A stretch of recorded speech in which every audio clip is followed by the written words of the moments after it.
Friends, daily dishes 201ಗೆ ಸ್ವಾಗತ ಸುಸ್ವಾಗತ. ಇವತ್ತು ಈವ್ನಿಂಗ್ ಸ್ನ್ಯಾಕ್ಸ್ ಏನು ಅಂತ ಕೇಳ್ತಾ ಇದ್ದೀರಾ? ಇವತ್ತು ಈವ್ನಿಂಗ್ ಸ್ನ್ಯಾಕ್ಸ್ ಫ್ರೆಂಚ್ ಫ್ರೈ. ಅದಕ್ಕೆ ಏನೇನು ಸಾಮಗ್ರಿ ಬೇಕು ಹೇಳ್ಕೊಡ್ತೀನಿ ಬನ್ನಿ. ಆಲೂಗೆಡ್ಡೆನ ಸಿಪ್ಪೆ ಬಿಡಿಸಿ ಉದ್ದುದ್ದಕ್ಕೆ ಹೆಚ್ಕೊಂಡಿದ್ದೀನಿ. ಮತ್ತು ಉಪ್ಪು, ಖಾರದ ಪುಡಿ, ಕಾರ್ನ್ ಫ್ಲೋರ್ ಮತ್ತು ಎಣ್ಣೆ. ಫ್ರೆಂಡ್ಸ್, ಈಗ ನಾನು ಆಲೂಗೆಡ್ಡೆನ ತಗೊಂಡು ಅದನ್ನು ಎರ್ಕೊಂಡು ಶೇಪ್ ಥರ ಮಾಡ್ತಾ ಇದ್ದೀನಿ. ನೋಡಿ, ನೀವೇ ನೋಡ್ತಾ ಇರ್ಬೋದು ಇಷ್ಟು ಚೆನ್ನಾಗಿ ಬಂದಿದೆ. ಫ್ರೆಂಡ್ಸ್, ನಾನೀಗ ಆಲೂಗೆಡ್ಡೆನ ಹೆಚ್ಕೊತಿದ್ದೀನಲ್ಲ, ಆ ಶೇಪಲ್ಲೇ ಹೆಚ್ಕೋಬೇಕು. ಬಿಸಿನೀರು ಬಿಸಿ ಆಗಿದೆ. ಈಗ ಇದಕ್ಕೆ ಸ್ವಲ್ಪ ಉಪ್ಪು ಹಾಕೋಣ. ಬಿಸಿ ನೀರೊಳಗೆ ಆಲೂಗೆಡ್ಡೆನ 3 to 4 ನಿಮಿಷವರೆಗೂ ಬಿಡಿ. ನಮಗೆ ಕಲರ್ ಚೇಂಜ್ ಆದರೆ ಸಾಕು, ಬೇಯೋದೇನು ಬೇಡ. ಈಗ ನಾನು ಈ ಆಲೂಗೆಡ್ಡೆನ ಬಿಸಿನೀರಿಂದ ತೆಗಿತಾ ಇದ್ದೀನಿ. ಈಗ ಆಲೂಗೆಡ್ಡೆನ ಒಂದು ಕಾಟನ್ ಬಟ್ಟೆ ಮೇಲೆ ಹಾಕೊಂಡಿದ್ದೀನಿ ನಾನು. ನೀರಿನ ಅಂಶ ಎಲ್ಲ ತೆಗೆದ್ಬಿಡೋಣ, ಯಾಕಂದರೆ ಕರಿಬೇಕಾದ್ರೆ ಸಿಡ್ಲುತ್ತೆ. ಈಗ ನಾನು ಕಾರ್ನ್ ಫ್ಲೋರ್ ಹಾಕ್ತಾ ಇದ್ದೀನಿ. ಒಬ್ಬೊಬ್ಬರು ಕಾರ್ನ್ ಫ್ಲೋರ್ ಹಾಕಲ್ಲ, ಹಾಗೆ ಮಾಡ್ತಾರೆ. ನೀವು ಯಾವ್ದು ಬೇಕೋ ಆ ಥರ ಮಾಡ್ಕೋಬೋದು. ಈಗ ಇದನ್ನು ಚೆನ್ನಾಗಿ ಮಿಕ್ಸ್ ಮಾಡ್ಕೊಳ್ಳಿ.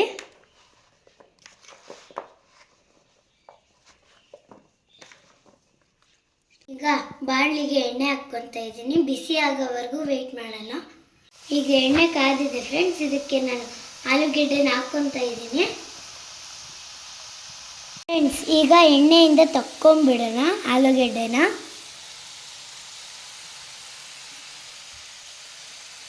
ಫ್ರೆಂಡ್ಸ್, ಈಗ ನಾನು ಫ್ರೆಂಚ್ ಫ್ರೈಸ್ ರೆಡಿ ಆಗಿದೆ, ಆದ್ರೂ ಇನ್ನೊಂದು ಸತಿ ಕರ್ಕೊತಾ ಇದ್ದೀನಿ.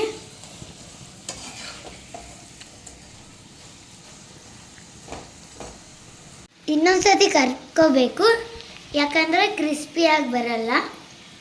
ಫ್ರೆಂಡ್ಸ್, ಈಗ ಎಲ್ಲ ಕರ್ಕೊಂಡಿದ್ದೀನಿ. ಈಗ ಉಪ್ಪು ಖಾರ ಹಾಕಿ ರೆಡಿ ಮಾಡೋಣ.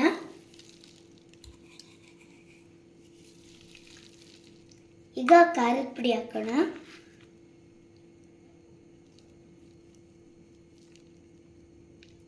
ಚೆನ್ನಾಗಿ ಮಿಕ್ಸ್ ಕೊಡಿ. ನೋಡಿ ಫ್ರೆಂಡ್ಸ್, ಎಷ್ಟು ಚೆನ್ನಾಗಿ ಕ್ರಿಸ್ಪಿಯಾಗಿ ಬಂದಿದೆ. ನೋಡಿ, ರೆಸ್ಟೋರೆಂಟ್ ಥರನೇ ಇರುತ್ತೆ. ಟ್ರೈ ಮಾಡಿ ನೀವು. ಈಗ ಟೇಸ್ಟ್ ಮಾಡಿ ತೋರಿಸ್ತೀನಿ ಬನ್ನಿ. Let's taste.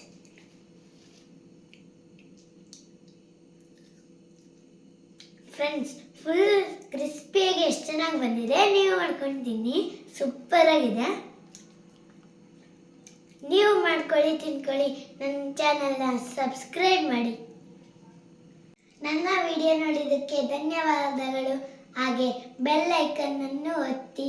ಹಾಗೆ ಯಾವಾಗಲೂ ನೋಡ್ತಾ ಇರಿ ನನ್ನ ವಿಡಿಯೋಸ್ಗೆ.